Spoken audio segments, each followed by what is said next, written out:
గోమాత రక్షితో రక్షితః. గోమాత లేని ఊరు లేదు, గోమాత లేని పట్టణం లేదు.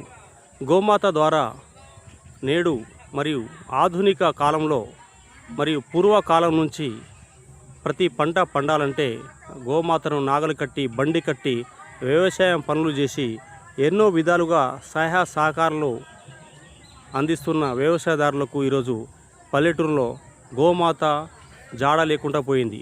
ప్రతిరోజు గోమాతలు ఎందుకు పట్టణానికి వలసపోతున్నాయి? గోమాతను ఎందుకు భక్షిస్తున్నారు పట్టణంలోని ప్రజలు? గోమాతను రక్షిద్దాం మరియు హిందూ సమాజాన్ని కాపాడదాం. గోమాత లేకుంటే ఈరోజు ప్రజలలో ప్రతి ఇంటికి పాలు ఉండదు. పాలు లేనిదే ప్రతి ఇల్లులో ఆరోగ్యం ఉండదు. ఈ గోమాతను ఎవరు బలిస్తున్నారు?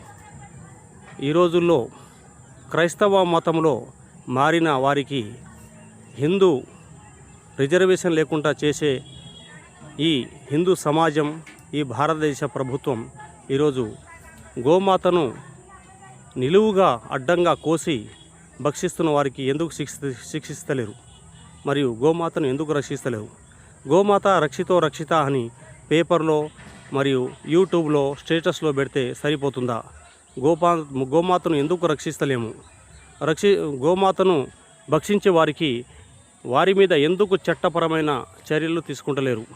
ఈ రోజుల్లో ప్రతి ఒక్క ఊరిలో చూస్తే ఈ పొలాన్ని దున్ని కడుపు నిండా ఆహారం అందిస్తుందంటే గోమాత మహత్యమే.